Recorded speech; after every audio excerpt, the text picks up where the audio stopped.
Thank you, our praise team. Good morning, everyone. We're very thankful to God that we can have this time, this service before the Lord. But before we begin, let us give our prayers for this word. Father God, thank you for giving us this time. We ask you that we are here before your word. May you guide us in learning the depths of this Bible, so that we can embrace the true will and the true heart of God, and find the true peace and thankfulness inside the words. We pray that, Lord, that this word can prevail over our lives. It is with this word that matters. And that is why, as we are here, we humbly ask you to guide us this hour. And as we submit this time into your hands, we have prayed in the name of Jesus Christ. Amen. Amen. Well, this morning, let us open to the book of Hebrews chapter 6. Hebrews chapter 6 from verse 1 through verse 8.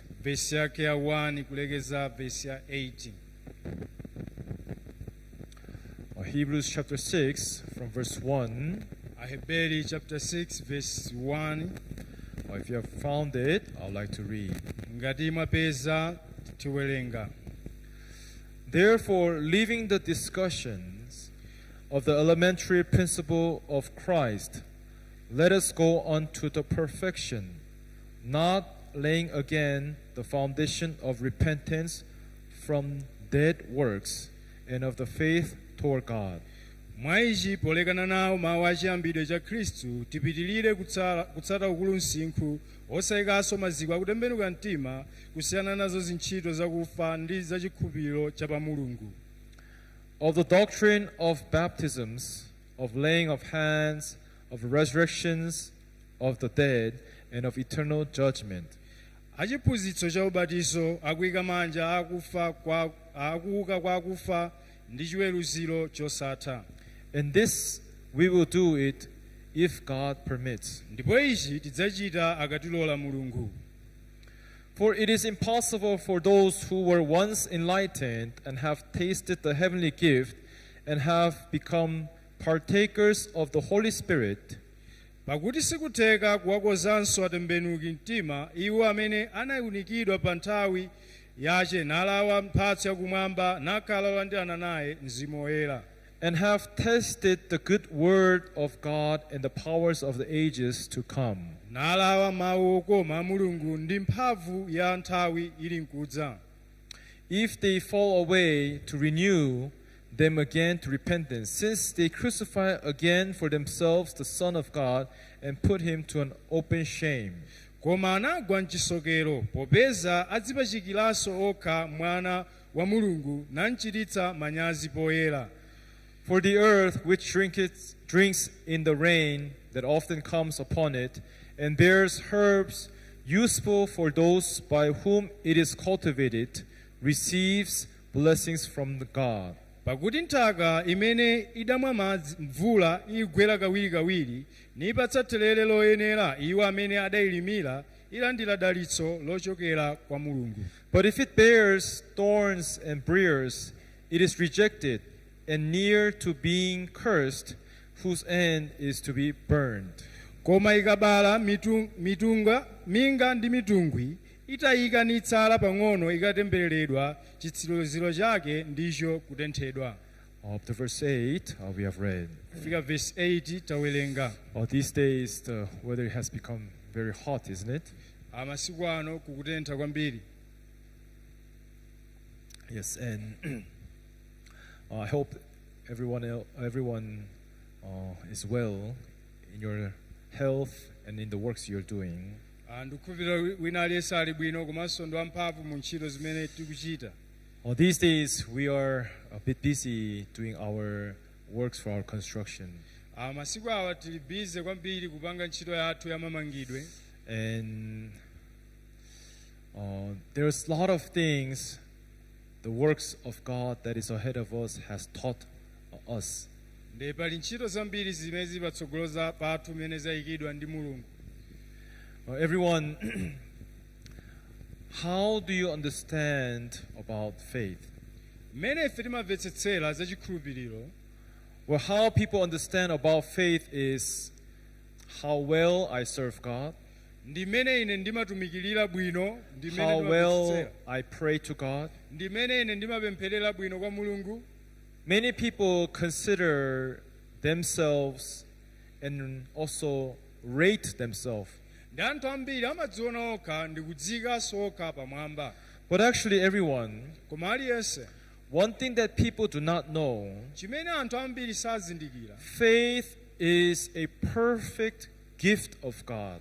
chikhulupiriro ndi mphatso yolungama yangwiro ya Mulungu. Everyone, faith is perfectly created and is perfectly made by God. Komanso chikhulupiriro chimalengedwa mwangwiro ndi Mulungu basi. What is faith is not trying to become outwardly or faithful in your works or activities. Chikhulupiriro sikukunja chabe kuyesetsa kukhala bwino mmachitidwe athu kunja. True faith is embracing, Chikhulupiriro choona ndi kulandira accepting ndi kulandira the perfect salvation that God has prepared for us. chipulumutso changwiro chimene Mulungu watikozera ife. For example, everyone, Chitsanzo, when God said to Abraham that I will make you a father of many nations, pamene Mulungu amamuwuza Abrahamu kuti ndidzapanga tate wa mtundu waukulu, there was nothing that Abraham had to prepare, panalibe china chilichonse chimene Abrahamu amayenera nothing that kukonzekera. Abraham had to do. Palibe chilichonse chimene Abrahamu amayenera kuchita. God said to him, Nde Mulungu akumuwuza, go to the land that I will guide you, upite kumalo kumene ine ndikakuonetsa, to the place that I will show you. kumalo amene ine ndikakuonetsa. Everyone, therefore, faith is like now we have to enter inside Nde chikhulupiriro zili ngati kulowa mkati, to the place where God has settled his promise. kumalo kumene Mulungu wayikako malonjezo ake. God said, depart from your father and your kindred's house Nde Mulungu akuti choka ku nyumba ya atate ako ndi abale ako, and dwell in the land that I will show you. ndipo kakhale kumalo amene ine ndikakuonetsa. There, Kumeneko, right? si Not choncho, here, osati apa, not anywhere else. osati pena paliponse. There will I will show you. Kumene ine ndikakuonetse. Understand? Tikumvetsetsa. God had already planned where Abraham should settle. Nde Mulungu anali atakonza kale malo oti Abrahamu akakhale. Did he say to Abraham, I'm not sure where, but just travel, just depart? Sananene kwa Abrahamu, sundudziwa kuti ndikuti So kazingoyenda. as you move around, Nde mene ukuyenda, is it here? God, kodi ndi apa? Apa how do you think about this place? muganize bwanji za malo amenewo? Oh, I think it's fine. Ndiona ngati sabwino awa. Yeah, but someone, I don't feel good about it. Sundumva bwino za malo Okay, then amenewo. let's go on. Tiyese Another tipitirire. place. How about this place, God? Nanga malo awo bwanji? Is this good place to settle? Kodi malo awo ngabwino kukhala? I'm not so sure. Okay, Ndiona let's ngati go on si- then. si bwino, atene tipite How pena. about this place? Nanga bwanji apa? Everyone, did God guide Abraham in that way? Mulungu sanamtsogolera Abrahamu njira yotere. No. Sanamtsogolere motere. Everyone, God had the exact location. Nde Mulungu anali ndi malo oyenerera oti Abrahamu akafika. When he already have come to Abraham, Pamene akufika kwa Abrahamu, he had already planned very exact location where Abraham should settle anali atakonza kale malo oti Abrahamu akakhale. and where Abraham's descendants will grow, Pamene ana ake Abrahamu akakulire, where they'll form a tribe kuti mitundu yake yochoka mwa and iye then grow as a nation. imene ikakule kukhala And mayiko that very place is a place where God promised and called them Israel. nde malo amene wawo ndi amene analonjeza owatchula dzina Israeli. Is that right? Si choncho It was already planned by God. zinali zitayikika kale mu ndondomeko ya Mulungu. It was what? Zinali zotani? It was already planned. Zinayikidwa kale mu ndondomeko. Faith, Nde chikhulupiriro, salvation chipulumutso is the same. ndi momwemonso. God has already planned Mulungu apanga kale ndondomeko and He has already settled nde wayikiratunso everything chilichonse how we should believe in God, mmene ife tikuyenera where kukhulupirira our hearts must dwell, mmene mitima yathu what we must embrace, chimene tikuyenera kulandira, what we must hold. chimene tikuyenera kuchigwira. It is already all planned out. Zonsezi zayikidwa kale mu ndondomeko. Understand? Kumvetsetsa. It's not in the many hours of prayers that you prove your faith. Sinkhani ya mapemphero akunja chabe mmene chikhulupiriro chathu It's chikubwera. not in the many worships that you worship God that God accepts you as faithful one. Kapena mmene tikumulambirira Mulungu kuti Mulungu ati yeso tundife okhulupirira. Just like God has said to Abraham, depart and go to the land that I will show you. Monga Mulungu anena ndi Abrahamu, pita kumalo amene ndikakuonetsa. There I will give you that land to you and your descendants. Kumeneko ndikakupatsa iwe malo amenewa komanso kwa ana ako. Now everyone, I want you to think about this. Nde tifuna tiganize ichi. In our hearts, M'mitima yathu, now think this in spiritually. muganize ichi mwauzimu. God led Abraham physically, right? Mulungu akumana naye kuoneka. But let's think this spiritually. Nde tiganize muuzimu. We are right now traveling like Abraham. Nafenso tikuyenda ngati Abrahamu. God, is this the place where I should put my faith? Kodi ndi malo amene ndikuyenera kuyika chikhulupiriro changa? Or is this the place where I should put my faith? Kapena ndi awa amene ndikuyenera kuyika Or chikhulupiriro changa? praying for forgiveness, is this the place where I should set my faith? Kupemphera chikhululukiro kodi ndi malo amene ndikuyenera kukhalapo Confessing my chikhulupiriro changa? sins, is this the place I should set my faith? Kuvomereza machimo anga kodi ndi malo amene ndikuyenera Or kukhalapo? trying to keep the 10 Commandments, is this the place that I should settle Kapena- my faith? Kuyesera kusunga malamulo 10 ndi malo amene ndikuyenera kuyikapo chikhulupiriro Even changa. right now, we are taking our journey Nde tikuyenda ulendo wathu in a spiritual world, mu dziko la uzimu. and we want to know where is the exact position, Nde tifuna tidziwe kodi malo enenewo ndi where is atiwo. the exact place where our hearts must be settled. Malo enene amene mitima yathu ikuyenera With kukhazikika. what should we believe? Nde tikhulupirire chani? How should we believe? Nde tikhulupirenso bwanji? Everyone, God said, to the place that I will show you, Nde Mulungu akuti kumalo I amene will ndikuonera guide you. ndikakutsogolera. There I will be with you. Kumeneko ndikakhala ndiwe. Amen. Amen. Everyone, then it's not important Nde sizofunikira how well I'm serving God, how well I'm worshiping God. mmene ndikutumikira bwino Mulungu amene What is kupembedza. important is, have you settled Koma chofunikira kodi in the ndakhala very pamalo. position Pamalo eneni where God has put His promise? pamene Mulungu wayikapo malonjezo ake. You understand? Kumvetsetsa. Where God has settled His promise upon us, Pamene Mulungu wayikapo malonjezo ake apa ife. dwelling in that place, Kukhala pamalo amenewa.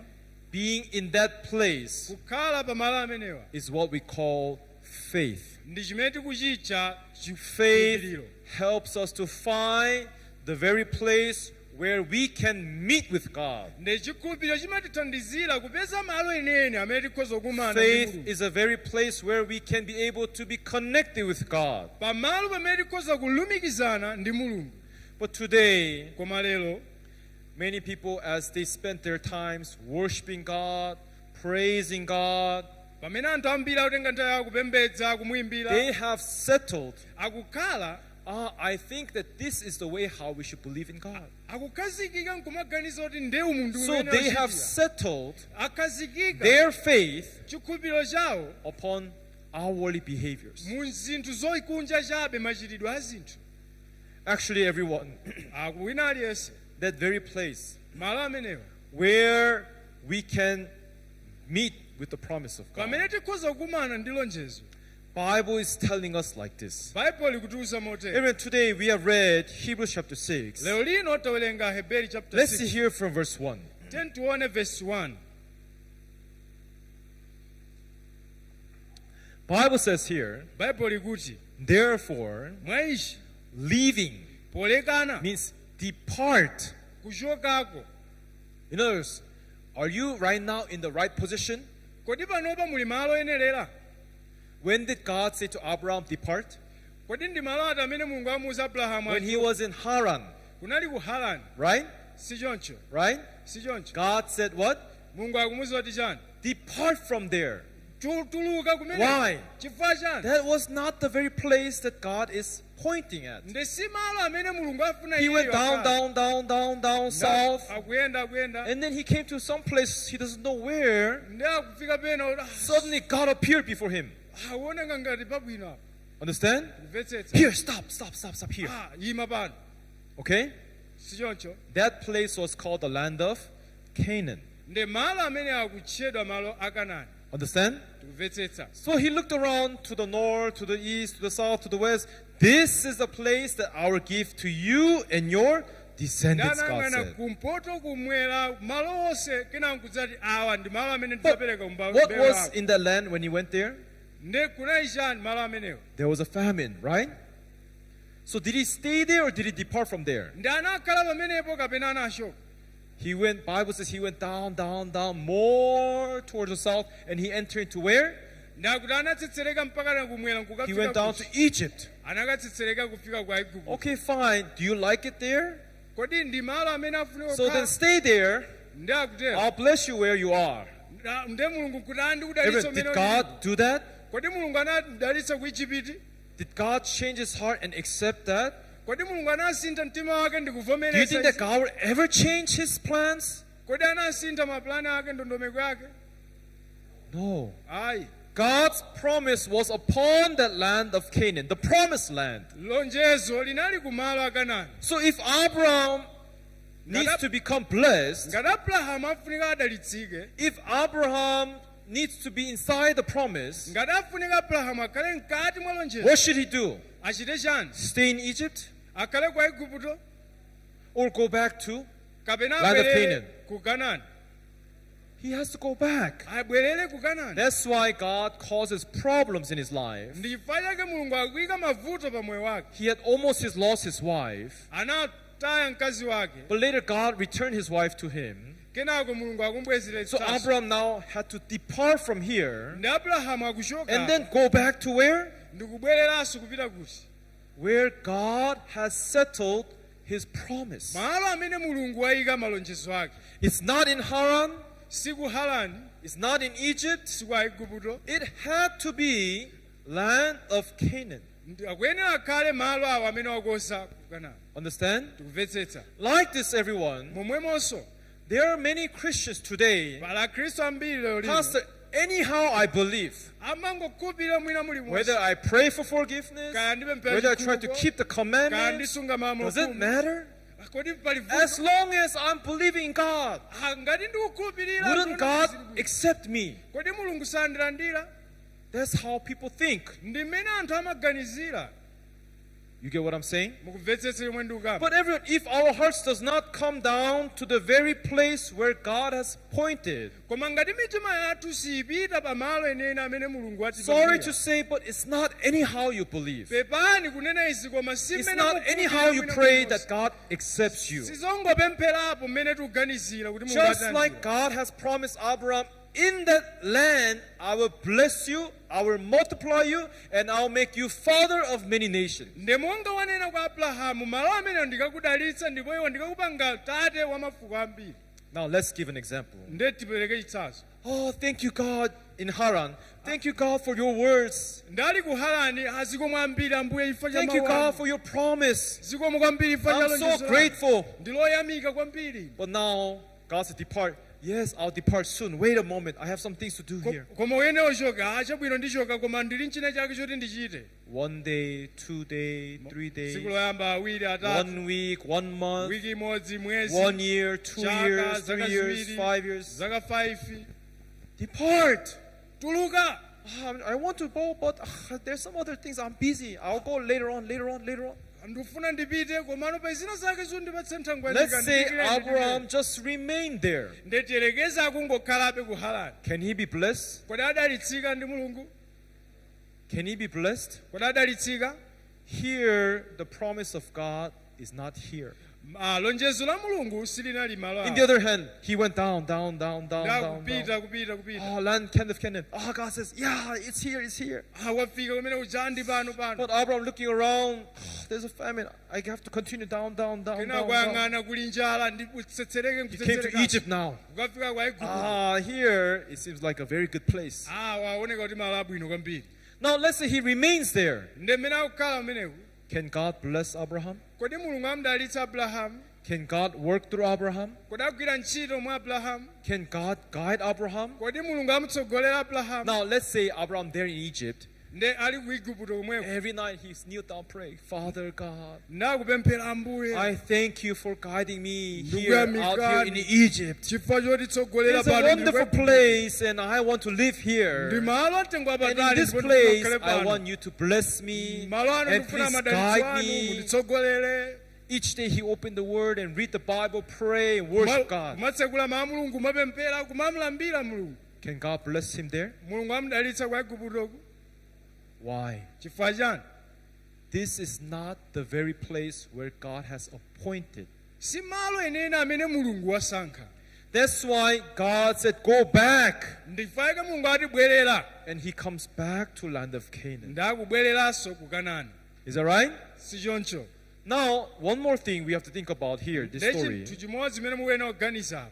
Abraham did not go departing from his father's house, Haran, by himself. Iyeyu sanatuluke ku Harani yekha. He came here with who? Anatuluka pamodzi ndi ndani? His nephew, Uyu mwana Lot. wa Do you know the story about Lot? mukudziwa Lot cousin wake? Right? Now, Lot, Nde Lot uyu going back to Haran, atapita ku he Harani. departed together with Abraham and came to land of Canaan. Ali ku Harani anatuluka limodzi He kupita ku was Kanaani. with Abraham in land of Anali Canaan. ndi Abrahamu ku Kanaani. Understand? Tikupetsetsa. And he was with him when he went down to Egypt. Anali limodzinso mmene amapita kwa Igupto. Okay? Lot, Abraham together, right? Lot ndi Abrahamu ali And then limodzi. he was still together when they came back to land of Canaan. Ndi anali limodzinso mmene amabwerera kupita ku Harani. But when they came back, Koma atabwereranso, Abraham said like this, ndi Abrahamu anatero, we are too many. ife tachuluka kwambiri. Let us not be together so that your herdsmen and my herdsmen fight each other. Tiyeni tigawane fa mitima Let yako us ndi anga separate. ikalimbane. Tiyeni tigawane. Right? Si choncho. So the whole land is not before you. Nde malo onse ali kwa If you iwe. go to the left, Ukapita ku I will go to the masere, right. ine ndipita ku If you go to the kudzanja. right, Ukapita I will kumadzanja, go to the left. ine ndipita ku masere. Is that right? Si choncho. At that moment, Nthawi imeneyi, Bible says, Bible likuti. Lot lift up his eyes. Nde Loti anatsekula maso And he ake. saw, he looked around. Ndi anayang'ana kuyang'ana. Understand? Kumvetsetsa. As he looked around, where is the best place to go? Ndi malo abwino oti ndipite ndi ati. As he looked around, Ndi mmene akuyang'ana. that place, the east of land of Canaan. The Ndi east. kumawa kwa Kanaani. Okay? Kumvetsetsa. From north, from Haran, they came down south. Kumpoto afika From pa- south, they went down to Egypt. Kenako apita They kwa came Igupto. back up to Canaan. Ndachoka kwa Igupto And as he looked around, east and west, kumawa kumadzulo he decided to go to east. ndanapanga chisankho chopita kumawa. What is the east of Canaan? Nde kumawa kutanthauza chani? A place called Jordan.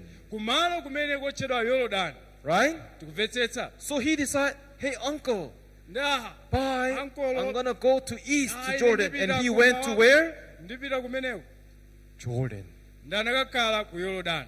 Now, Nde tamvetsera. what happened to his life? Nde chinachitika nchani ndi moyo wake? Was Lot blessed? Kodi Loti anadalitsika?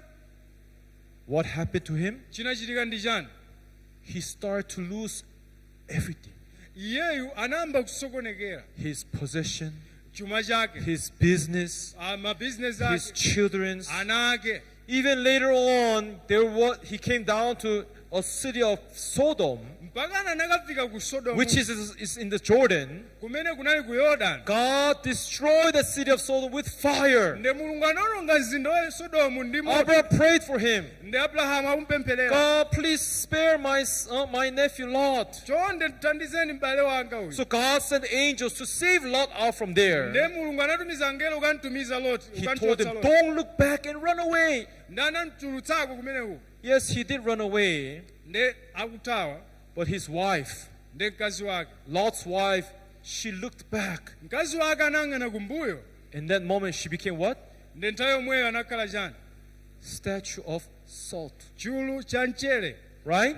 si choncho Later, he went to hide in the cave ndi anakabisala kuphanga with his only two last-born daughters. ndi ana ake awiri akazi Now he was left with nothing. ndi anatsa- No money, no opanda her, nothing, no wife, nothing. opanda mkazi opanda chilichonse Everyone, can you think why this has happened to him? muganizo kuti nchifukwa chani zachitika kwa iyeyo Why did this happen? Why did this curse come upon Lot? ndi chifukwa chani akumana ndi zimenezi Loti Because he departed from where?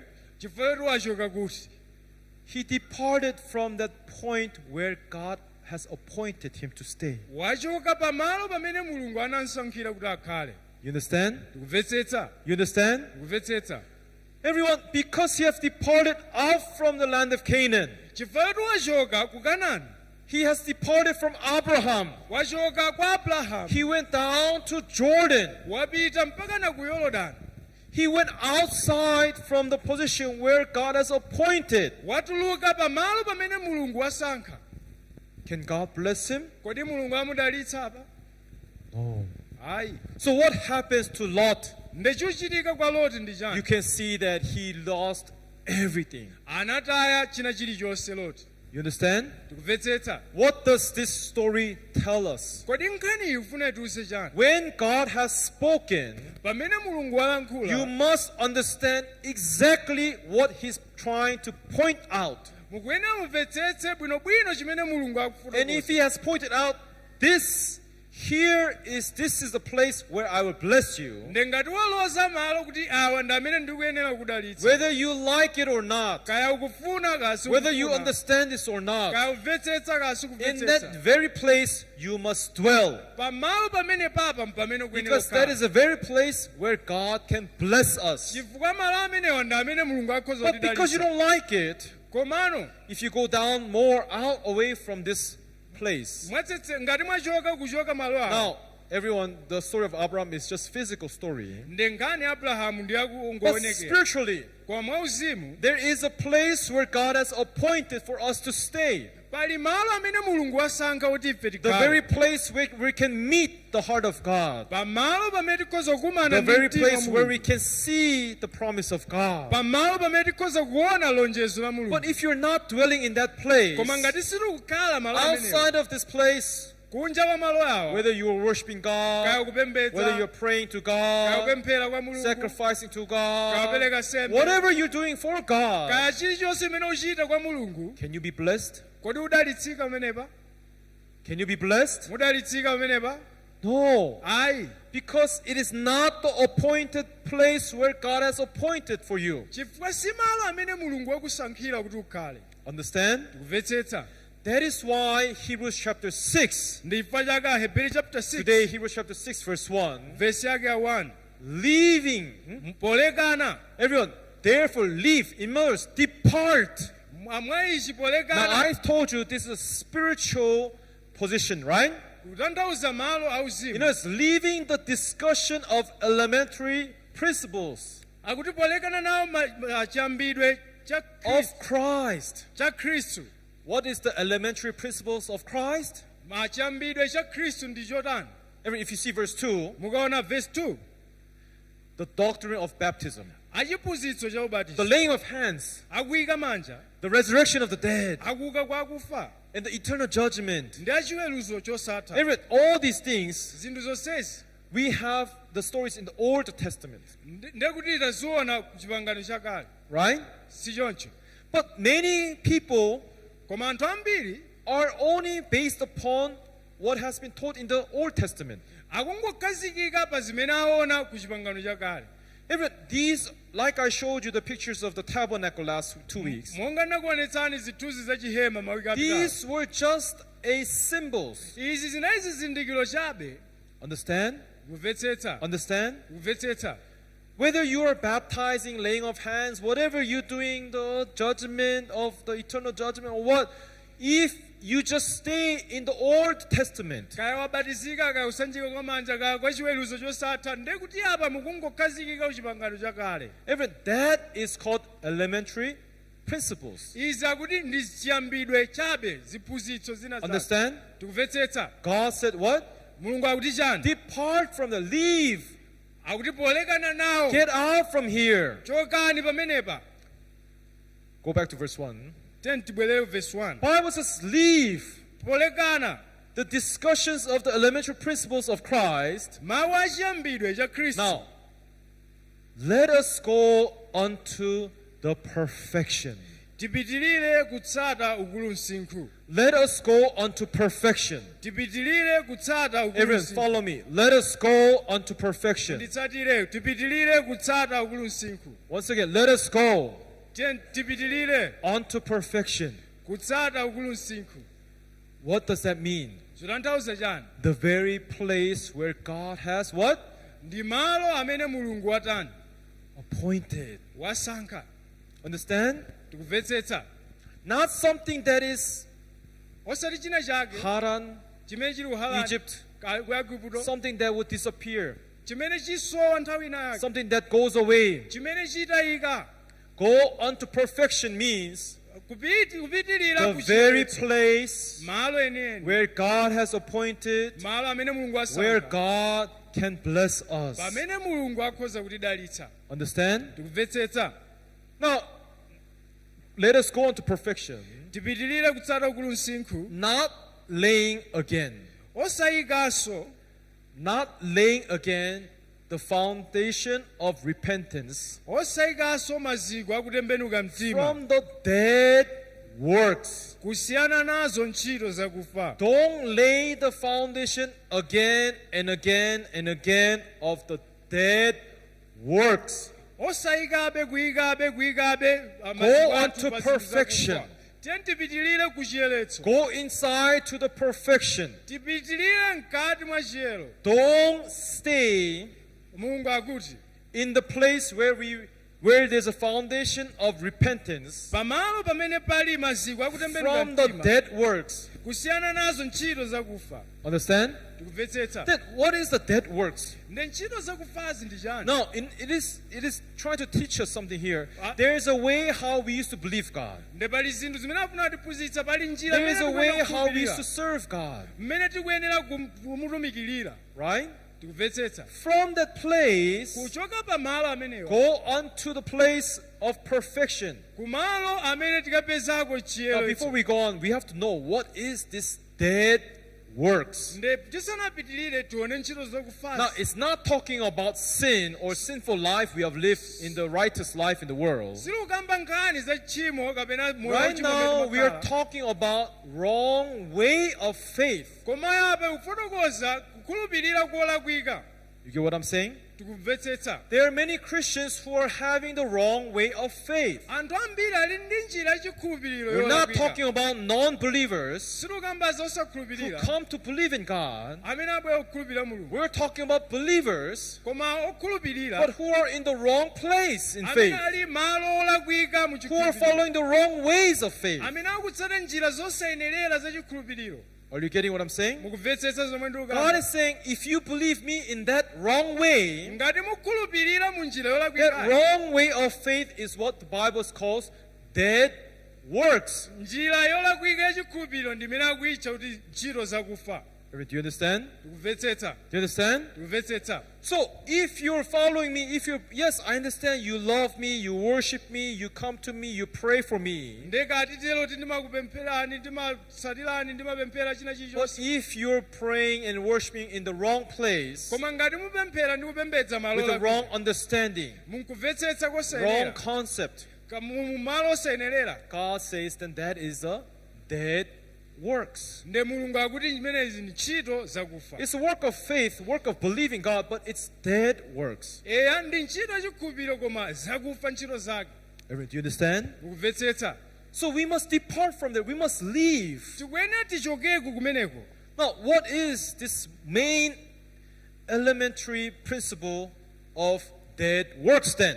Nde kodi mawu achiyambidwe choyamba amene akufotokoza ndi Let's otani? see 2 Corinthians chapter 3. Tiye tione 2 Akorinto chapter 3. 2 Corinthians chapter 3, 2 Akorinto chapter 3 verse 7. verse yake ya 7. Now, we have shared this word before. Tinagawana ku mawu awa kale. Just to remind you, Ndifuna ndingokukumbutsani. 2 Corinthians chapter 3, verse 7. 2 Akorinto chapter 3 verse 7. But if the ministry of death. Koma ngati utumiki waifa. Now, death come up here, right? Tiye tione apa. This is a mission. We are ministry. We are preaching the gospel of truth, right? Nde uwu ndi utumiki tuchita atumikira uthenga But woona. not every word that we preach, Koma osati mawu ena aliwonse amene amalalikidwa. not every place that praise and worship God is a ministry of faith. Osati kulambira kuna kulikonse nde kuti ndi utumiki wachikhulupiriro. There are places that has the ministry of death. Pali malonso amene ali ndi utumiki waifa. What is the ministry of death? Nde utumiki umene waifa nduti. Bible says Bible likuti it is written and engraved on the stone. olembedwa ndi olochedwa miyala. What is the ministry of death? Utumiki waifa ndi chani? What is written Chimene and chalembedwa engraven ndi olochedwa on the stone. miyala. Then everyone, what does this ministry of death is pointing at? Nde kodi utumiki waifa ufuna kuti lozere kuti? It's pointed to where? Lozera kuti? The law of Kulamulo la ndani? Moses. La Mose. Understand everyone? Tumvetsetsa? Do you understand? Tumvetsetsa? Bible says the law of Moses, Bible likuti lamulo la Mose. the law that was engraved and was written and engraved on stones. Limene nalembedwa ndi kulochedwa pa miyala. Bible says it is a ministry of death. Akuti umenewu ndi utumiki waifa. Now we have just read in Hebrews chapter 6, Nde tawerenga Hebrews chapter 6. leave, Chokani. depart Lekana nazoni. from the elementary principles, Mawu achiyambidwe. the dead works. Ntchito zakufa. Now what can we prove here? Nde tupeza chani apa? Laying the law of 10 commandments Malamulo 10 is not that appointed place where God wants us to find our faith. si malo amene mulungu wasankha kuti ife tipezepo chikhulupiriro. You understand what I'm saying? Mukumvetsetsa zomwe You ndikukamba? understand? Mukumvetsetsa? Because that is the elementary. It was the elementary principle of Christ. Chifukwa zimenezi ndi mawu achiyambidwe chabe cha Khristu. It is to help us to go to Christ, but it's not the very place where we must settle to believe in God. Ndi mawu achiyambidwe amene akungotithandizira kuti tipite kwa Khristu koma si malo amene tikuyenera kukhala. So any faith, Nde china chilichonse, any truth, choonadi if chilichonse, it's based upon the law of Moses, ngati chikutengera lamulo la Mose, you end up doing what? muthera potani? You end up just doing dead works. Muthera inu pochita ntchito You zakufa. pray for forgiveness because of the 10 Commandments. Kupempera chikhululukiro kusunga malamulo. That's what? Ndi chani? Dead works. Ndi ntchito You give zakufa. sacrifice because it is written in the law of the 10 Commandments. Kupereka sembe foti zalembedwa malamulo 10 That is what? ndi chani? Dead works. Ntchito zakufa. You confess your sins because of the 10 Commandments. Kuvomeza machimo chifukwa cha malamulo 10 That is what? ndi chani? Dead works. Ntchito zakufa. Because you are right now, you have positioned your heart in the wrong place. Chifukwa inu mukuyika mtima wanu malo olakwika. We must find the right place. Tikuyenera tipeze And Bible says the key word of the right place mawu ofunikira pa where the malo promise of God dwells, ndi malo amene lonjezo where la the Mulungu will of limakhala. God is. Chifuniro cha Mulungu Bible chili. says this one word. Nde Mulungu akamba mawu awo. Go on to what? Pita kuti Perfection. mupitirire ku chiyero. what God, if you go there, mukapitilira it kumeneko is perfect. ndi zabwino ndi malo It is a oyera. place where there's perfection. ndi malo amene pali Everything chiyeretso is prepared by God. ndi malo Everything is akonzedwa ndi done Mulungu. by God. china chilichonse apangidwa Everything ndi is Mulungu. fulfilled by God. china chilichonse chikwaniritsidwa ndi Mulungu. Understand, everyone? tikumvetsetsa Understand? mvetsetsa In that place, malo amenewa it is a perfect place where we can meet the perfect salvation of God. ndi malo angwiro amene tikhozanso kupeza chipulumutso cha ngwiro cha Mulungu. Amen?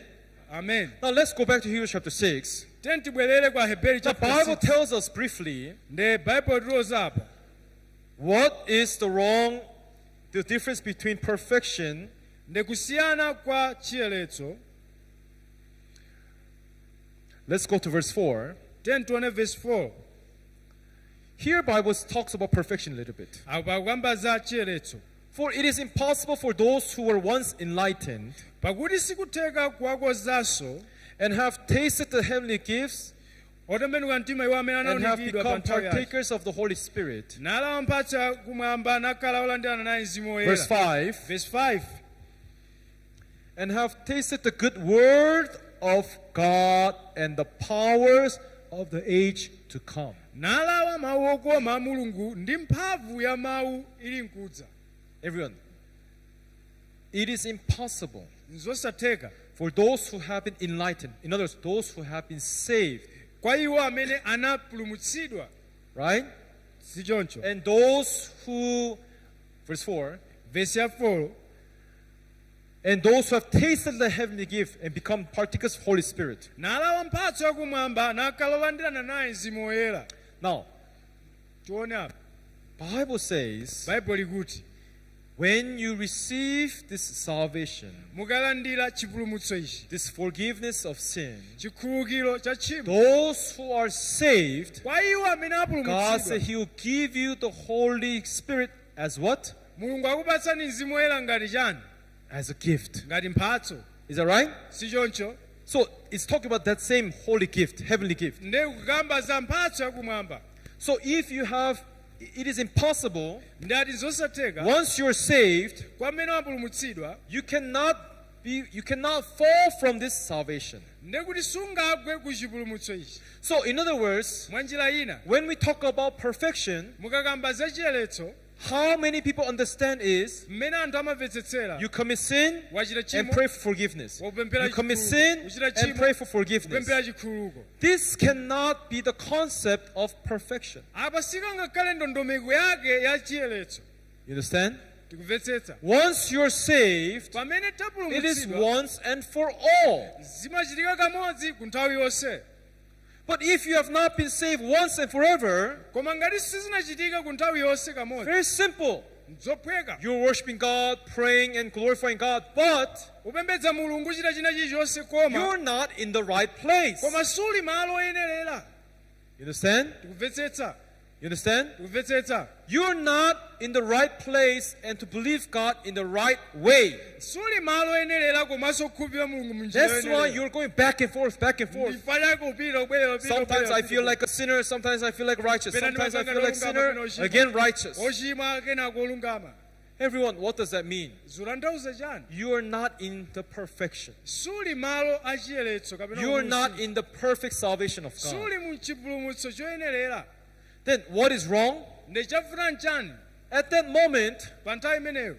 problem is, avuto ili this is how most people think. mmene ife tikupangira. I guess my faith is lacking. ndikuganiza ngati I should chipulumutso pray changa more changa. harder. ndipemphere kwambiri. Oh, I should try to keep the commandments more better. ndisunge malamulo khumi bwino kwambiri. Problem and have tasted the good word of God and the powers of ages to come. nalawa mawu okoma a Mulungu ndi mphamvu ya Everyone, nthawi there ili. is this place ndi pamalo amenewa where we can go out to perfection. pamene timalowa mkulu usinkhu Verse apena 6. chiyeretso. Verse 6. If they fall away, to renew them again to repentance. koma anagwa mchisokero popeza you say, okay, fine, I believe Jesus and I have become righteous. ndewa ndakhulupirira yesu ndakhala olungama But let's say you have committed sin, you fall away. ndetelekeze kuti wagwa Since they crucify again for themselves the Son of God, napachikanso mwana wa mulungu. now there is no other way to wash away sin other than crucifying Jesus Christ on the cross. nde palibenso njira ina yochotsa tchimo lanu kuposa But if you are saying that you have sinned and you have fallen in sin again, nde ngati mwachimwa mwagweranso mu uchimo and now you have to repent again, nde ukulapanso apa then you are asking nde mukupempha to ichi crucify kuti apachikidwenso Jesus Christ again. kuti apachikidwenso yesu khristu. Understand? mukumvetsetsa Understand? mukumvetsetsa Because there's no other way. chifukwa palibenso njira There's ina no other way to wash away sin, palibenso njira ina not yochotsa through tchimo prayers, sikukupemphera not through confessions. kapena kuvomereza. Only way is to die for our sins on the cross. njira yokhayo ndi kufa pa Wage mtanda. of sin is what? mpotero wa tchimo ndi chani? Death. imfa. Right? si choncho? So if you're saying, nde ngati ukuti yes, I believe in Jesus, but I have sinned again and I'm a sinner, ndikukhulupirira yesu koma I'm a sinner. ndachimwa, then you are asking nde kuti Jesus ukupempha Christ to be crucified on the cross again. kuti khristu apachikidwenso pa mtanda kachiwiri. Then is that perfection? kodi chimenechi ndicho chiyeretso? Is that perfection? chimenechi ndicho chiyero?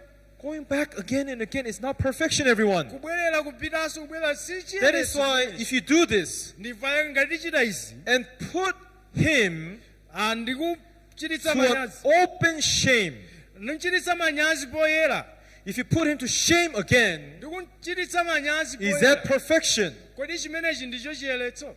Is that perfection? kodi chimenechi ndicho chiyeretso? That is not perfection. chimenechi si ndicho chiyeretso. Crucifying Jesus Christ again and again and again is not perfection. kumpachika khristu kawirikawiri si ndicho chiyeretso ayi. Understand? tikumvetsetsa? Yes, Pastor, we understand. So we don't want to crucify him. I'm saying I'll pray for forgiveness. sindofuna ndimpachike nde No. ndikupempha chikhululukiro. You ayi. cannot change the plan of God. sungasinthe ndondomeko ya Wage Mulungu. of sin can only be washed away through the death nde tchimo likuchoka ndi imfa basi paid on the cross. imene ikuperekedwa pa mtanda. Amen? tikumvetsetsa? So you cannot pray for forgiveness sungapemphere chikhululuko, and you cannot repent again. sungangolapanso kachikena. So you have to be saved once and forever. nde kuti ukuyenera upulumutsidwe kamodzi Right? kwasa. si choncho? Well, how can this be? zingateke bwanji This izi? does not make sense. sizimveka. That's why Bible is telling you ndi chifukwa baibulo likuti why it does not make sense. chifukwa chani sitimvetsetseka? You're not in the right place right now. chifukwa choti sitili malo oyenerera a Mulungu. Understand? timvetsetsa? You have to go on to the perfection. ukuyenera upite You kutsata have to chiyeretso. go to the place where God has appointed. upite pa malo amene If Mulungu you wasi- go there, ngati upita you pamenepa can understand what this means. mukhoza kumvetsetsa zotanthauza chani. Understand? tikumvetsetsa? Do you understand, everyone? tikumvetsetsa wina aliyense? But if you do not go there, ngati simupita you will pamenepa not understand. simumvetsetsanso. Now, tsopano what does Bible say? baibulo likuti chani? Here, the Bible says, baibulo likuti "My ways njira zanga are not your ways," si njira zanu, said the Lord. Mulungu "My atero. thoughts maganizo anga are not your thoughts." si malingaliro anu. In other words, mwa njira ina actually, it's either the land of promise or anywhere else is outside the land of promise. ndengani ndiyokhala malo alonjezo kapena kunja.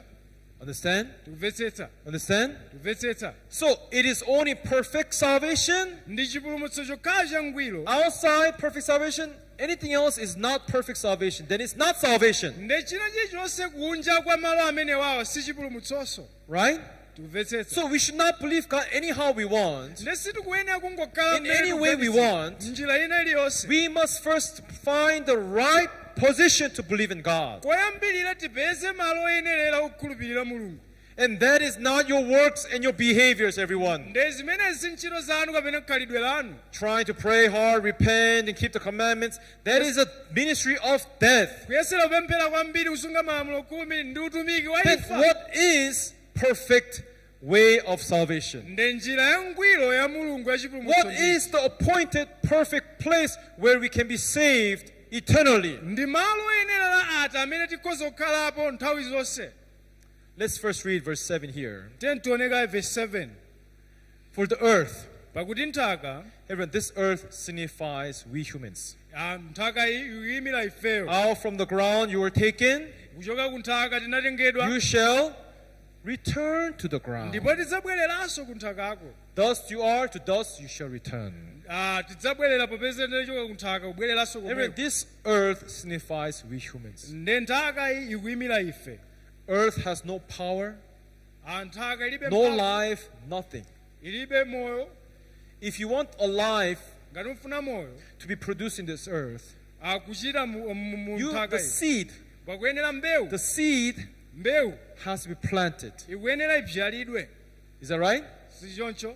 A land without a seed, Nthaka yopanda mbewu. can it bring any herbs or trees or fruits Kodi from the ground? ibereka zipatso zina zilizonse mitengo kapena china chilichonse. Earth itself, can it produce? Nthaka payokha ingapange Fruits. chilichonse kapena zipatso ingabale zipatso.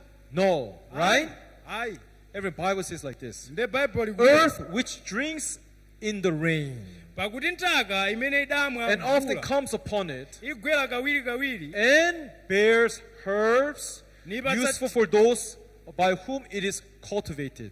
nipatsa thelere loyenera iwo amene When the adayilimira. earth receives the rain, Pamene nthaka ilandira mvula, when you receive, pamene alandira, right?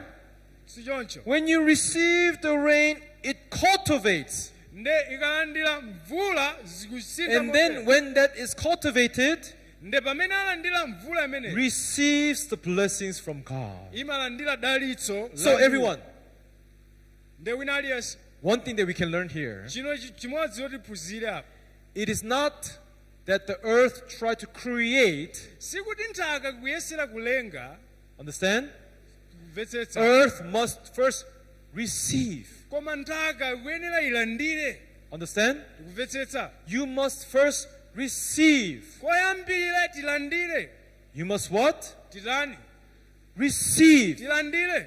Because we are not creators. Chifukwa ife We siwolenga. are creatures that have been created by the Creator. Ife ndife olengedwa ndi Mulunguyo. We are not what? Ife sindife otani? We are not the Creator. Ife siwolengawo. Right? Ayi. Who is the Creator? Wolenga ndi ndani? God is Creator. Ndi Mulungu. And we are what? Ife ndife ndani? Creatures. Ife ndi olengedwa. Created by God. Olengedwa ndi Mulungu. Do you understand? Kumvetsetsa. So therefore, Nde choncho. we must receive from the Creator. Nde tikuyenera kulandira kwa olenga. Now, when you receive the rain, Nde mukalandira mvula, that rain allows us to grow, Bible says. nde nthaka imene avula imatithandiza kuti tibereke. Is that right? Sichoncho. Now, everyone, when you receive that water has power to make the earth grow. Herbs. Mvula imeneyi ikatigwera ili ndi mphamvu yopangitsa kuti mbewu zimere. Verse 8. Verse 8. But if it bears thorns and briars, Koma ikabala minga ndi mitungwi, it is rejected itayika and near to being cursed, nitsala pang'ono kutembereredwa. whose end is to be burned. Chitsiroziro chache ndicho kutenthedwa. But everyone, if the earth is creating something is not herb, Nde ngati nthaka is ikulenga zina zake, creating thorns, ikulenga minga, briars, mitungwi, right? sichoncho. God said, you be what? Nde Mulungu akuti Blessed or cursed? udalitsika apena kutembereredwa. Blessed. Kutembereredwa. Is that right? Sichoncho. So everyone, Nde wina aliyense. it is very important what you receive in your heart. Nde ndizofunika kwambiri zimene ndikulandira mu mtima mwanga. Understand? Kumvetsetsa. How you receive is very important. Mmene ukulandirira ndezofunika Now, kwambiri. with this word in mind, Ndi mawu awa m'maganizo mwathu. we are right now going deeply to know what is going out into perfection. Nde tikuyamba tsopano kuzamirira kupitirira ku chiyeretso. Let's see Romans chapter 1. Tiye tione Aroma chapter 1. Romans chapter 1. Aroma chapter 1.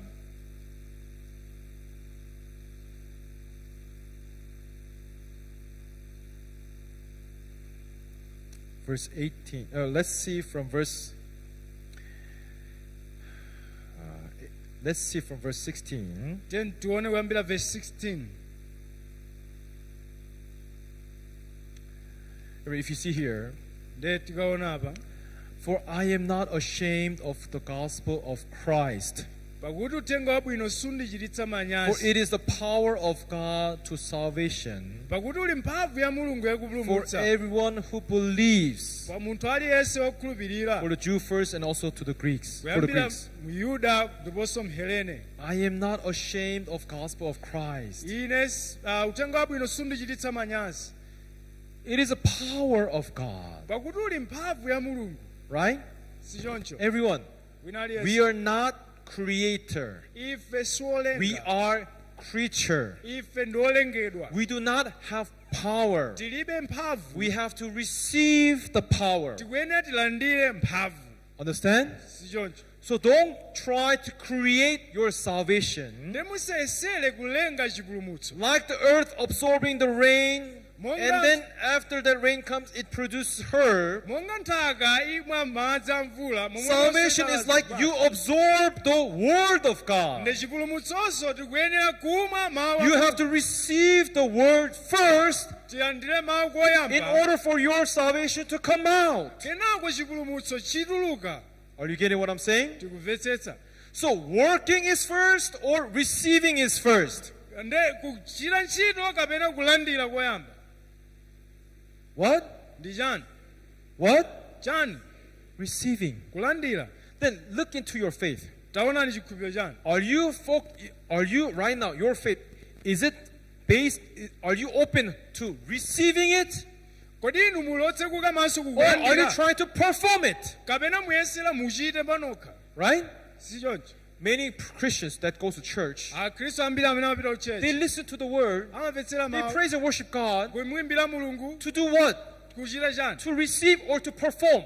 Kuti achite, kuti alandire kapena achite wo. Huh?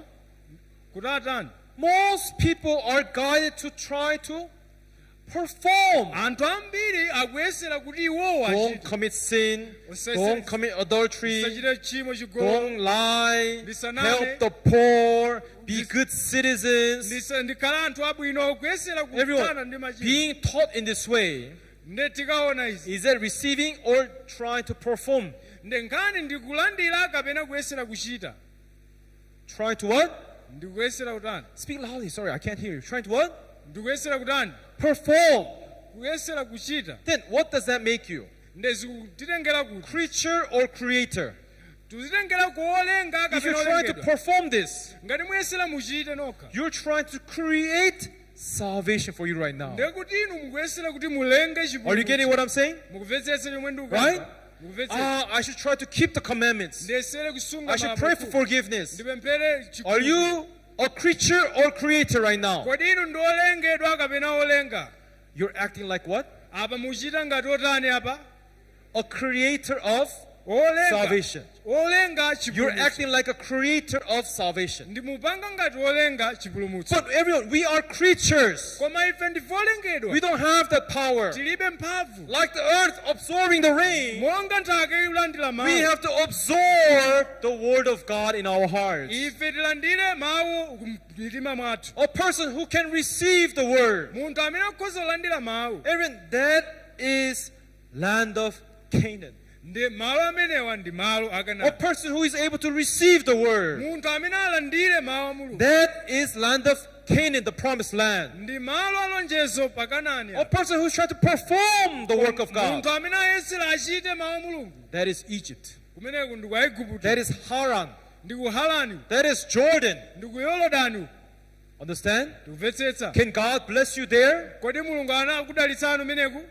No, it's a curse. Ndi temberero. What is the land of Canaan, everyone? Kodi malo akanani ndi ati? Where you become the creatures. Pamene inu mukhala Where olengedwa. we receive. Pamene tilandira. Our faith is based upon receiving the word of God. Chikhulupiriro chathu chikazikika pa kulandira mawu a Mulungu. Amen. Amen.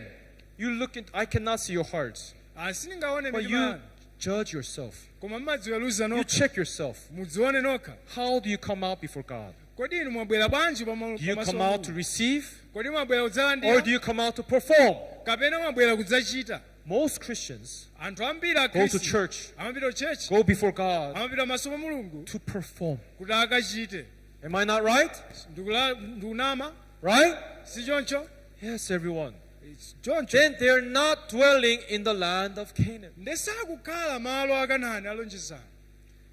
Everyone, that is Egypt, Kumeneko ndi kwa Haran, Igupto, Jordan, ku Yorodani, where people are trying to perform. kumene anthu It's akuyesera kuti not achite. the place where God has appointed. Si malo pamene mulungu wakonza. Verse 17. Vesi yake ya 17. For in the righteousness of God is revealed from faith to faith, and as it is written, just shall live by faith.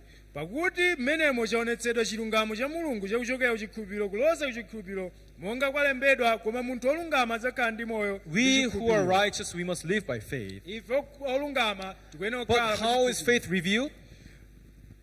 How is this faith revealed to us? chikhulupiriro chimene chaoneka bwanji kwa ife Righteous of God, ndi chilungamo cha mulungu. in other words, faith, Chikhulupiriro is revealed faith to faith. chikuchoka pa chikhulupiriro kupita pa chikhulupiriro. Everyone, what is this faith? Ndi chikhulupiriro chimenechi ndi chani? Everyone, please remain here. Tione apa. If you see in Ephesians chapter 2, verse 8, Muka- don't change the verse. Don't change the verse. Musasita Remain mukaona here. Efeso 2 verse 8. Bible says salvation is not by works, so that anyone should boast. Ndi akuti chipulumutso sichili mu ntchito kuti wina adzitame. Faith is not salvation of works. Si chikhulupiriro cha ntchito.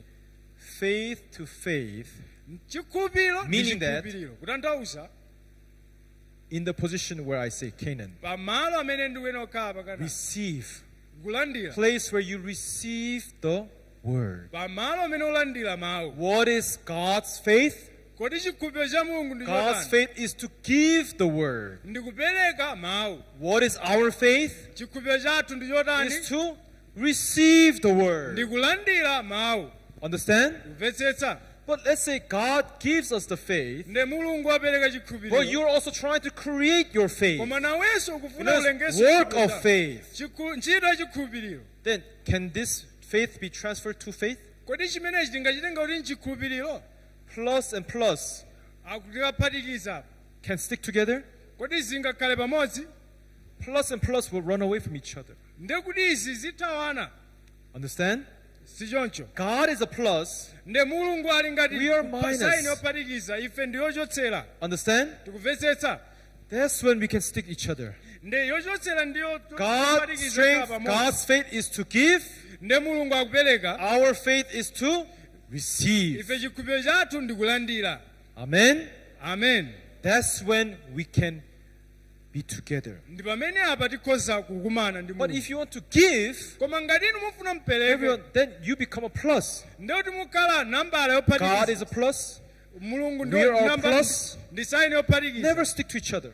Ndikuti apa sitikumana. That's why, Ndi chifukwa chake. let's see here verse 18. Tione verse 18. Next verse.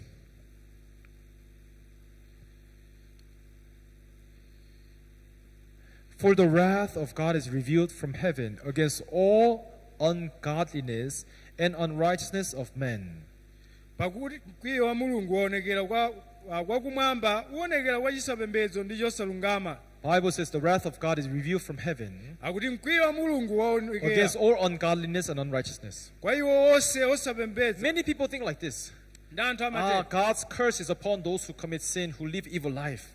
Tembera la mulungu lili kwa iwo amene amachita tchimo. But if you look in the bottom, Koma mukaona apa it says like this. likunena kuti Who suppress the truth. amene akanikiza pansi choonadi.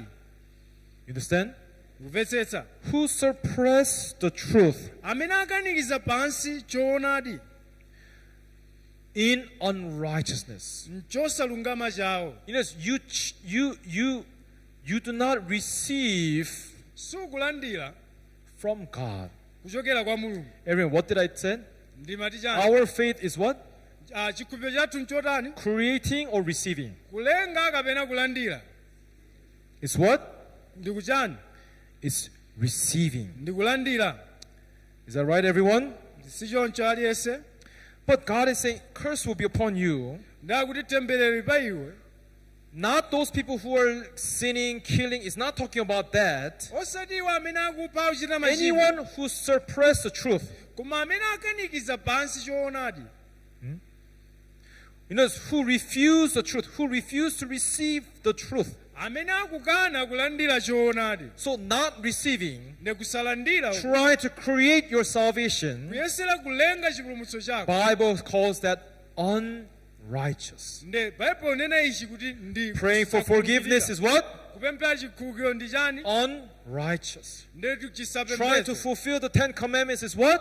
Akuyesera kuchita kusunga malamulo. Unrighteous. Kutanthauza But chosalungama. because you think that this is the way you're trying to keep the commandments, you're trying to pray for forgiveness, Kuyesera kuchita ntchito zonsezi zakunjazi zimene God is zikuoneka. saying the wrath of God from heaven will be against you. Ndiye Mulungu akuti mkwiyo wa Mulungu ukhala pa iwe. How can this be? Izi zikuchitika motani? Verse 19. Verse 19. Because what may be known of God is manifested in them, for God has shown it to them. Chifukwa chodziwika cha Mulungu chaoneka mkati mwawo, pakuti Mulungu Now, wachionetsa like pa I'm iwo. teaching you the word of God here, Monga ndikuphunzitsani mawu apa, to know God is manifested. ndiye kuti kumudziwa Mulungu kwaonekera. Verse 20. Verse 20. For since the creation of the world is invisible, attributes are clearly seen, being understood by things that are made, even his eternal power and Godhead, so that they are without excuse. Pakuti chilengedwe cha dziko lapansi zaoneka bwino, zosaoneka zake ndizo mphamvu yake yosatha ndi umulungu wake, popeza zazindikirika ndi zinthu zosalengedwa kuti iwo Oh, God, adzakhala when opanda did chowiringula. you teach me? All I know is just to pray for forgiveness, just to keep the commandments. Ine ndimangopemphera chikhululukiro kusunga malamulo 10. God says, no. Mulungu akuti hayi. No one. Wina No aliyense one will be palibe. without an excuse. Palibe amene adzakhala ndi So chowiringula. when you have the chance to listen, everyone, listen carefully. Ndiye ngati mwakhala ndi mpata omvetsera, mvetserani bwino. 21. 21. Because although they knew God, Chifukwa kuti ngakhale anadziwa Mulungu, they did not glorify him as God. sanamchitira ulemu wakuyenera Mulungu. Everyone, although people know God, Ngakhale anthu akudziwa Mulungu, people are not worshiping God in the right way, anthu sakumulambira Mulungu mu njira yoyenera. nor were thankful. Sa- They were not thankful, sakukhala oyamika, but became futile in their thoughts. koma m'malingaliro mwawo akhala osokonekera. In other words, they became corrupted in their thoughts. Mwa njira ina They akhala were deceived in their thoughts, onyengedwa m'malingaliro mwawo, thinking that you have to create, kuganiza kuti akuyenera kulenga, thinking that you have to give, kuti ndiyenera thinking kupereka, that you have to make kuyenera kupanga your salvation. chipulumutso changa. You have been deceived in your thoughts, everyone. Mwanyengedwa ndi maganizo anu. Understand? Kumvetsetsa, It's not that we have to create, sikuti ife tikuyenera like the kulenga, earth absorbing the water. monga nthaka imamwa We madzi. have to receive. Tikuyenera tilandire, We have to what? tikuyenera titani, Receive. tikuyenera tilandire. Faith is what? Chikhulupiriro ndi chani? Receive. Kulandira. Faith for us is to receive the word of God. Chikhulupiriro kwa ife ndi kulandira mawu a Faith for Mulungu. God is to give the word of God. Chikhulupiriro kwa Mulungu ndi kupereka mawu a Mulungu. Amen. Amen. And their foolish heart were darkened. Pakunena kuti alanzeru, You know, these people are not people who do not worship God. These are people who worship God. ndi anthu amene akupembedza Mulungu, These are people who know God, ndi anthu amene akumudziwa Mulungu, but they're not glorifying Him as God. koma sakumpatsa ulemu woyenera Why? Mulungu. Chifukwa chani? Because they're following the deceit of Satan. Chifukwa agwera mu chinyengo cha Yes, that Satana. is true. Today, Christians are following the deceit of Satan. Akhristu agwera mu chinyengo cha Satana. Yes, listen carefully. Christians, Akhristu so-called followers of Christ, otchedwa otsatira Believers Khristu, of God, okhulupirira Mulungu, are being deceived by Satan. akunyengedwa ndi Satana. You understand? Kumvetsetsa. That's why verse 22, Ndivaka verse 22, professing to be wise, they become fools. pakunena kuti ali anzeru anapusa. They say that they're wise, but they have become fools. Amanena kuti ndi anzeru koma anapusa. What is the proof of that?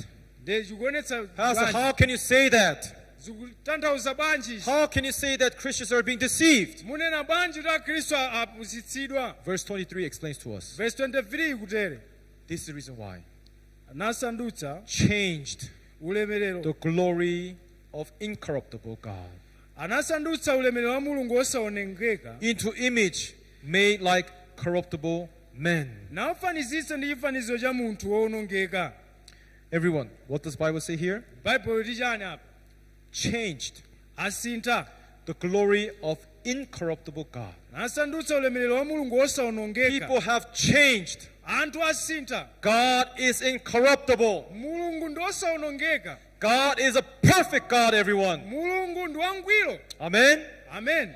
If He were to give you salvation, Ngadafuna apereke chipulumutso. perfect God cannot give you breakable salvation. Mulungu wangwiro sangapereke chipulumutso chakufa. Incorruptible God Mulungu wangwiro cannot give you incorruptible salvation. sangakupatseni chipulumutso chowonongeka. He can only, incorruptible God Mulungu osawonongeka cannot give you corruptible salvation. sangakupatseni chipulumutso chowonongeka. Amen. Amen.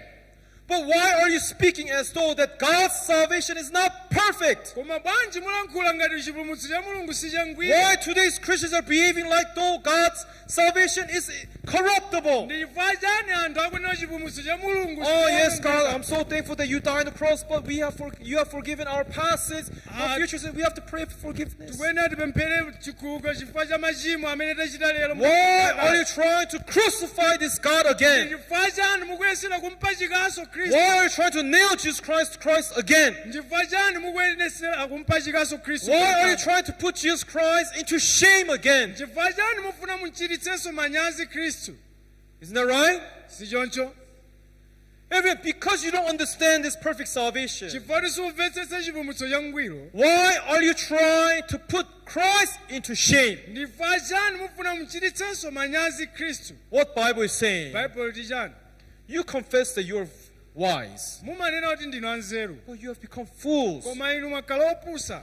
because you changed. Chifukwa You mukusintha. changed the incorruptible salvation of God, Mukusintha chipulumutso and you chosawonongeka have cha changed Mulungu. it into image like men, corruptible salvation. Mukuchisintha muchifaniziro cha anthu chimene nchowonongeka. That's why in Hebrews chapter 6, Ndi chifukwa chake Ahebreyu chapter 6 this gospel, akuti when you have been enlightened, pamene inu when you receive the mwatembenuka, heavenly gift, pamene mwalandira can you mphatso go ya back to sin? mukabwereranso ku tchimo, If you say yes, mukati eya, then you have not met the perfect salvation of God. nde kuti inu ngati mukhoza kubwereranso ku tchimo ndoti You have simunakumane ndi not chipulumutso come choona. inside the incorruptible God. Simunakumane ndi Your God is Mulungu. corruptible then. Nde kuti inu chanu Your faith is corruptible then. chikhulupiriro chanu chowonongeka. Your faith is imperfect. Chikhulupiriro chanu si changwiro. Why? Chifukwa chani? You follow your thoughts. Mumatsatira malingaliro anu. You are in the wrong place. Muli pamalo olakwika. Are you getting what I'm saying? Mukumvetsetsa zomwe ndikukamba. You're not in land of Canaan. Simuli malo. You're in Egypt and saying, God bless me here. Muli kwa Igupto nkumamusa Mulungu You ndidalitse. think God can bless you there? Muganiza kuti Mulungu akudalitsani. God says, go back. Mulungu akuti bwererani. The moment Lot departed to Jordan, Ndi pamene Loti wapita ku Yorodani. it's a curse. Ndi temberero. You can't ask God to bless you as you're following the wrong faith. Simungampemphe Mulungu akudalitse pamene You mutsatira cannot chifuniro ask God to chake. bless you as you have a corruptible salvation. Simungampemphe Mulungu akudalitseni pamene mutsata You cannot ask God to bless you as you are imperfect salvation. Mulungu sangakudalitseni pa chipulumutso Don't chosayenera. change Nde musasinthe. this incorruptible God Cha Mulungu osawonongeka uyu. to image like corruptible men. Kuti akhale ngati munthu amene ndi If owonongeka. your salvation is based upon your thoughts, Ngati chikhulupiriro chanu chipulumutso oh, God has washed away malingaliro. our past sins. Mulungu anakhululukira machimo But for the ambuyo. future sins, we have to seek for forgiveness. Kwa machimo alero ndatsogolo That is your thoughts. amenewo ndi maganizo. Corruptible salvation. Chipulumutso chofeka. Amen. Amen. But God's salvation, Koma chipulumutso cha Bible Mulungu. says it is incorruptible, everyone. Mulungu akuti It is nchosafeka. perfect salvation. Ndi changwiro. Once you're enlightened, you cannot go back to darkness. Pamene mwalandira chipulumutso imene musabwererenso ku tchimo. Right? Si choncho. But why do you believe in the corruptible salvation of Koma men? chifukwa chani makhulupirira chipulumutso chowonongeka. Why so many Christians follow the imperfect salvation? Ndi chifukwa chani Akhristu ambiri akutsatira That is chipulumutso why Hebrews chowonongeka. chapter 6, Ndi chifukwa Bible is telling us, Bible ikuti go unto the perfection. pitani kutsatira chiyeletso. Amen. Amen. You must go inside to the perfection. mulowe mkati mwa chiyero If your salvation is not once and forever, ngati chipulumutso chanu it is sikamodzi wrong salvation. ndekuti ncholakwika. If your salvation is corruptible, ngati chipulumutso chanu it is ndi wrong salvation. chipulumutso cholakwika. If you think that you have sin in your heart ngati muganiza kuti and you muli have ndi to pray for tchimo forgiveness, mukuyenera kupempha you chikhululukiro are living in the wrong salvation. ndoti mukukhala mu chipulumutso cholakwika. Everyone, we must come inside this perfect salvation of God, tikuyenera tilowe mu chipulumutso the incorruptible God. bwera pamaso pa mulungu. We are not using our power to be saved. sitikugwiritsa ntchito mphamvu yathu tili We pulumuka. are to use God's power in Tikugwiritsa salvation. ntchito mphamvu ya mulungu pa Romans chipulumutso. chapter 1 verse 17 says, Aroma chapter 1 it kufotokoza is the power of God. ndi mphamvu ya mulungu. 17. Verse 17. Here Bible says, righteous of God, if it's revealed faith, verse 16. Verse 16. I am not ashamed of the gospel of Christ. pakuti uthenga wabwino sundichititsa Gospel manyazi. of Christ is the power of God. pakuti uli mphamvu ya mulungu. Power of God to salvation. mphamvu ya mulungu If chipulumutso. you have received this power of God, mwalandira mphamvu ya mulungu that imeneyi. power should be incorruptible. ndi mphamvu imeneyi ikuyenera ikhale yosawonongeka. Amen. Amen. It should be perfect. ikuyenera ikhale yangwiro. If you're saying no, it's not perfect, we have to still pray for forgiveness. ngati munena kuti ayi si yangwiro ndikuyenera pemphabe chikhululukiro. Then are you asking Jesus Christ to be nailed Christ on the cross again mupempha khristu kuti apachikidwenso pa mtandaso kapena and to be put to shame again? kuti achititsidwenso manyazi. Don't you realize something is wrong with that faith? kodi simuzindikira pa cholakwika ndi chikhulupiriro ichi Right? si choncho? Everyone, Christ is the power of God to salvation. ndi khristu ndi mphamvu ya mulungu ya chipulumutso For everyone who believes. kwa aliyense amene akhulupirira. 17. Verse 17. Righteousness of God is revealed from faith to faith, as it is written, just shall live by faith. pakuti menemo chaonetsedwa chilungamo cha mulungu kuloza ku chikhulupiriro. Everyone today, many people believe in the corruptible gospel. ndi anthu ambiri lero lino akukhulupirira chipulumutso chowonongeka. That's why only thorns, Chifukwa chake briars iwo come out from their hearts. amene atoka m'mitima Only mwawo sin and confession and praying for forgiveness comes out from their hearts. osapemphera chikhululuko ndi zina zotero No mwawo. faith and thankfulness and assurance come out from their hearts. ndi chikhulupiriro sichingachitike m'mitima yathu. But if you're surely saved by the power of God, koma ngati mwapulumutsidwa ndi mphamvu ya mulungu. what is the fruit of salvation? ndi chipatso cha chipulumutsochi ndi chani? Thankfulness, kuyamika, glory, kupereka ulemu, honor, ulemu, faith. chikhulupiriro, Understand? kumvetsetsa That should come out. zikuyenera zituluke.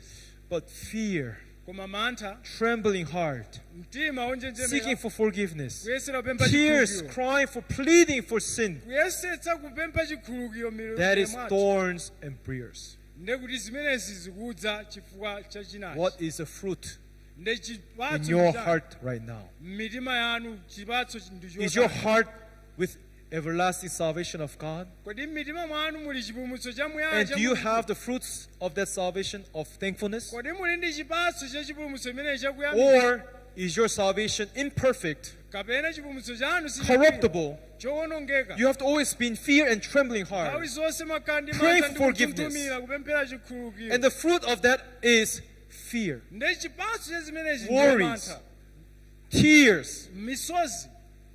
What is the fruit in your heart? ndi chipatso m'mitima mwanu ndi chotani? If your salvation is imperfect, ngati chipulumutso chanu you si must changwiro, repent mukuyenera mulape from your ways of works kuchoka ku njira zanu and come and listen ndi to kumvetsera the true word of God ku mawu owona a mulungu that has power to make you to be righteous amene ali ndi mphamvu yakupangana once kaolungama and for all eternally. kamodzi kwatha kwamuyaya. Amen. Amen. Everyone, we believe in the power of God. tikhulupirire mu mphamvu We imeneyi believe ya in the Mulungu. eternal perfect salvation of Christ. tikhulupirire mu chipulumutso chamuyaya cha khristu. If you believe like that, ngati ngakhulupirire you choncho are truly blessed people. ndiye kuti inu ndinodalitsidwadi. I'm sorry, time has gone by a lot. nthawi yapita I hope that everyone come out before the word andikukhulupirira kuti and meet the tifikira true salvation of ku God. chipulumutso cha mulungu Up choona. to here, let's pray. fika apa tipemphere. Father God, thank you for giving us this time. ambuye zikomo potipatsa nthawi Truly, Lord, until now, if there's anyone who has been following their own works, ngati pali wina amene wakugwera mntchito let us zake, repent from our works thandizeni kulapa ntchito and let zake our faith be established by the word that you have given to us. kuti chikhulupiriro chathu chikhazikike mu mawu amene mwalankhula nafe Then it shall establish the perfect salvation, ndipo tikhazikitse chipulumutso changwiro, the uncorruptible salvation. chipulumutso chosafa. If anyone out there is struggling with the corruptible salvation, ngati wina avutikabe ndi and you chipulumutso still chopweteka, fear and in tears cry for forgiveness, amene ali ndi mantha misozi kupemphera let them chikhulupiriro, repent and return unto the Lord alape nabwerere kwa inu ambuye and believe in the word of ndi God kukhulupirira mawu a and Mulungu meet the true promise in the heart of ndi God. mlonjezo loyenera la Mulungu. There we will meet the everlasting salvation of God. mmenemo wakapezamo chipulumutso Thank you for chamuyaya. giving us this time, Lord. zikomo potipatsa nthawi As you yambuye put all things in your hands, tipereka zonsezi we have manja mwanu. prayed in the name of Jesus Christ. tapemphera mu dzina la Yesu Khristu. Amen. Amen.